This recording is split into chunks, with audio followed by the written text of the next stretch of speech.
All right, everybody. So here we are in the next section. So the town of Mill Creek's population growth is shown in the chart.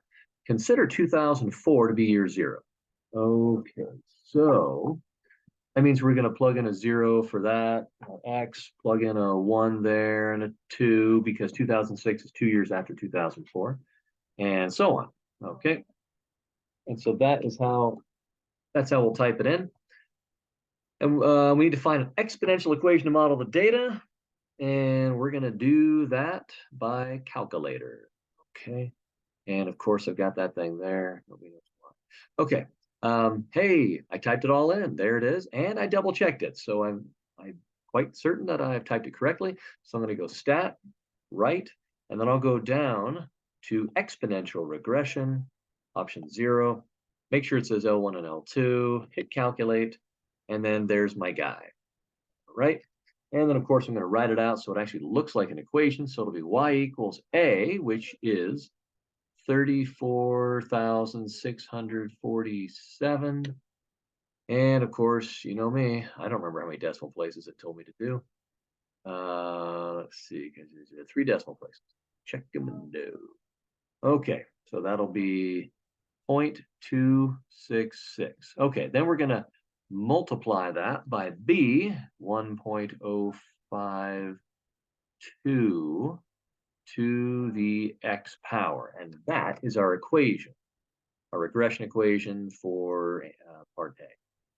All right. Part B, consider 2004 to be year zero and use regression to find an exponential equation. I'm sorry. I did part B already. Okay, I still got to do part A.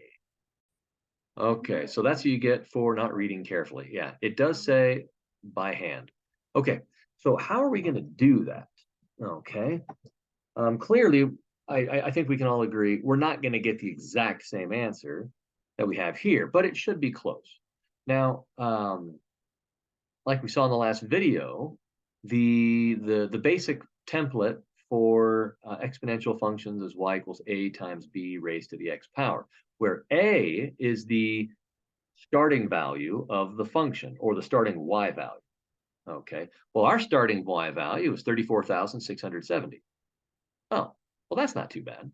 Okay, so so that means that, let's see, it's going to be kind of crowded. I'll do it down here. So it'll be y equals 34,670. And then I need to multiply that by our growth rate. Okay. Now, if we're going to do this by hand, there's more than one way to do it. We're going to do it the way the author does it. Okay. That way, what I do is consistent with the example in the book. So to do that, what we want to do is we're going to find the growth rate between those two, the growth rate between those two, and that one, and that one, and that one, and that one. That'll give us a bunch of different growth rates. They should all be fairly close together, but we will just take the average of all of them. Okay?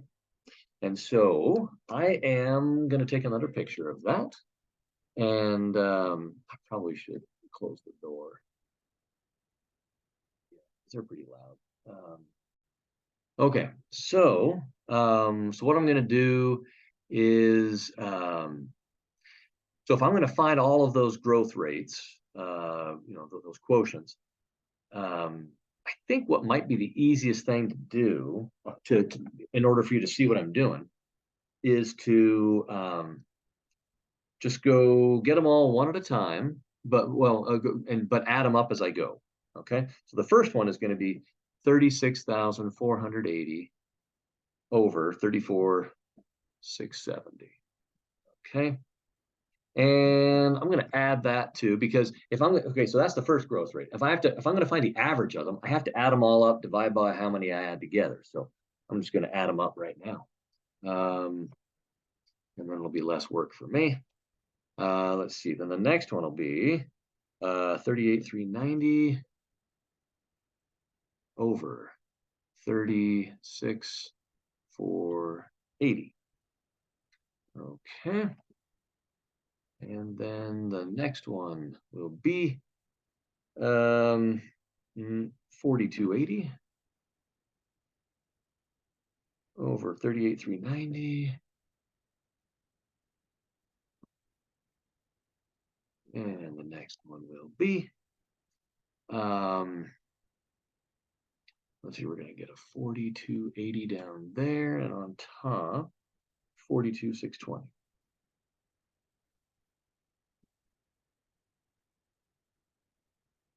All right. And we're getting there. Okay, I promise.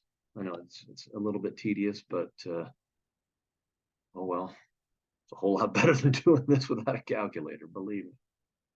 44,570. I think I got one left. Yep. 47,220 over 44,570. Okay. And so boom, I just added them all up. And how many were there? There was I don't know. 1, 2, 3, 4, 5. There were 6 of them, I believe. So we're going to take that number. So we added them up. Now we divide by how many we add together. So we'll divide by 6, and we get 1.05. 284, blah, blah. Hey, that looks awfully close to the one that we got before from the calculator. So, okay, so I feel very comfortable. I see you. I feel very my daughter's walking. I feel very comfortable with this result. Okay, that I did everything correctly. All right, so now let's finish up that equation down here. So we're gonna again go 3 decimal places, so 1.53, and then to the x power. So that is what's going on there. All righty then. Now what do we do? I don't remember. Okay, so that was part A. I started with part B. Use your regression equation. So that's this guy right here. That first one I found. To predict the population in 2018. Round your answer to the nearest person. Well, that makes sense. You know, half a person is not really going to be helpful. Okay. So the year 2018. Let's see, the year 2004. That's year 0. So 2018 is going to be year number 14. Okay.